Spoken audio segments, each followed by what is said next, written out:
Garrett, we teased it. Kansas is on Iowa State's schedule. You've got the Jayhawks as your best bet for this episode. Oh yeah, man! It is Jalen Daniels time in the Big 12. Look, I'm so on the hype train for Jalen Daniels. I love this dude. He's fantastic. He was hurt last season, so we didn't really get a chance to see him. I know that's the one thing is you get an injury and then it's well he's an injury risk or can he stay healthy? And that's just not the case here. He had an injury, tried to keep playing to keep them competitive, and it lingered, and so he just never quite got healthy. And you know, I think obviously like when you're playing injured, it's going to lead to other things as well. So look, like Jan Daniels, let's take the last year, throw it away. Go back a couple seasons and see what's been going on. Jalen Daniels is a stud. He's athletic. He makes plays. That's just what he does. Combine him with bringing back Devin Neal, Daniel Highshaw Jr. We're talking about some real athleticism in the backfield there for Kansas. And look, so far it's been, up and down with whatever happens on the defensive side of the ball. They played a little bit better last year. They're going to lose a couple pieces, but that's going to be just fine. Look, at the end of the day, I think that this Kansas team is going to be a really, really, really good squad. I don't think that's exactly a secret, but their line right now is 8 wins, and I think they go over that, and I think they go over pretty easy. And here's kind of why. Here's the weird thing about Kansas this year. Kansas will not play a home game this season. They're doing massive stadium renovations, and they do not play a game at their home stadium. They will be playing 2 games at Sporting KC's stadium at the beginning of the year. They're playing Lindenwood and UNLV. Those are dubs, right? Those are just kind of weird. You're going to be playing them on a soccer field that you just put the paint down for the first time, right? All that kind of thing. It's going to be a weird situation. It's going to be fun to watch. Like, it's going to be fun. And if you can get a ticket to it, go. It's going to be crazy to watch. But put that aside, they're playing 4 games at Arrowhead and then 4 games on the road. The reason I think this plays well for Kansas is, again, you're going to hear me say this several times through previous season, but experience at the quarterback position in college football matters maybe more than any other factor. If you have an experienced quarterback who has been there before, he's going to help you overcome a litany of other problems. When you go to Arrowhead, that's a spectacle. You see this all the time with teams that go to NFL stadiums. Anytime somebody's playing at Jerry World, anytime somebody's playing in Atlanta, you see weird things happen, right? This is just what happens when you play these games. They're playing TCU, Houston, Iowa State, and Colorado all at Arrowhead. I think they can sweep that. I know that we just got done talking about Iowa State doing really well, but I think they can sweep that nice and easy. And I think that the experience from your quarterback, Jalen Daniels, is going to help you not, feel weird about the bright lights, not get, kind of strange about all that. So if you're counting at home, I gave them 6 wins right there, all of their, technical home games. What do they do on the road? Illinois, West Virginia, Arizona State, Kansas State, BYU, and Baylor. There's a bunch of wins on that schedule, guys. I can see 10-2 real easy.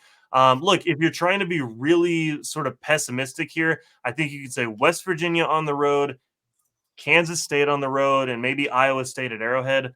That's still 9-3, and that gets them over their 8 for their win total. So I think that's kind of the pessimistic view of it. But again, I just kind of made that case for Iowa State.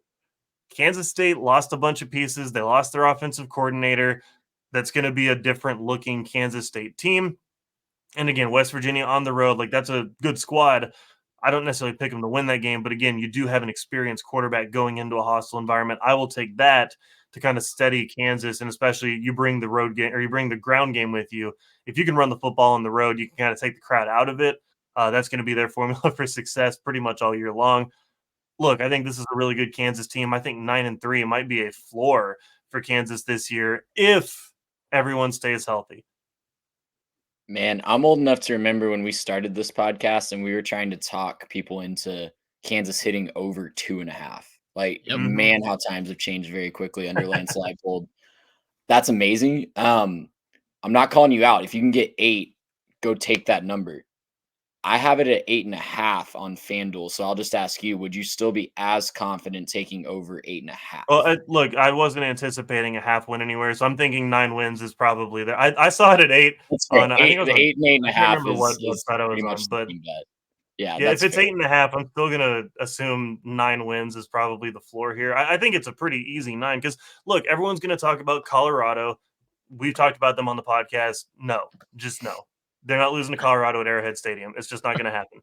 BYU, Baylor, they could be plucky on the road. Who knows? Maybe DeQuan Finn, Baylor, right? Like, I'm I'm hearing you. Baylor might. BYU will not be. Yeah, BYU won't. Baylor Preview could be a that. little plucky. Who knows? Arizona State. We never. No, it's not going to happen. Right? It's just there's a lot of games where I think there's going to be but Kansas could. No, not with an experienced quarterback. Not with two extremely dynamic running backs that you can kind of alternate, let them switch series, stuff like that. It's just not going to happen. I think this is a really good Kansas team. They've scored a lot of points under Leipold, and I think they're going to keep scoring points this year. They're going to outscore a lot of teams and they might finish these games with like a 63-61 type of game and maybe not play that good a defense, but I think they're going to end up finding a way to pull through on a bunch of these games. That bet swings on that week 2 road trip to Champaign to me. That's a fascinating road game to me. I think if you look at the S&P Plus, that looks like it's going to be about a 7-point spread in favor of Kansas.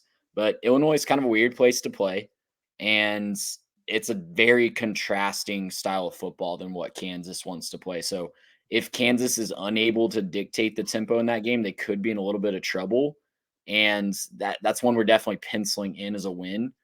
It could pivot the season right there. It's week 2. That's a very drastic claim to make, but that's a must win to me if you want to hit that number.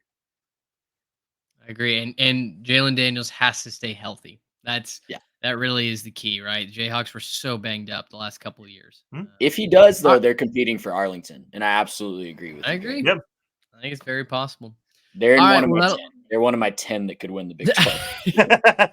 How generous. And I looked it up. Baylor is number 11. So your comment about Baylor unfortunately does not this hold. close, Bears fans. This Gracious him. How about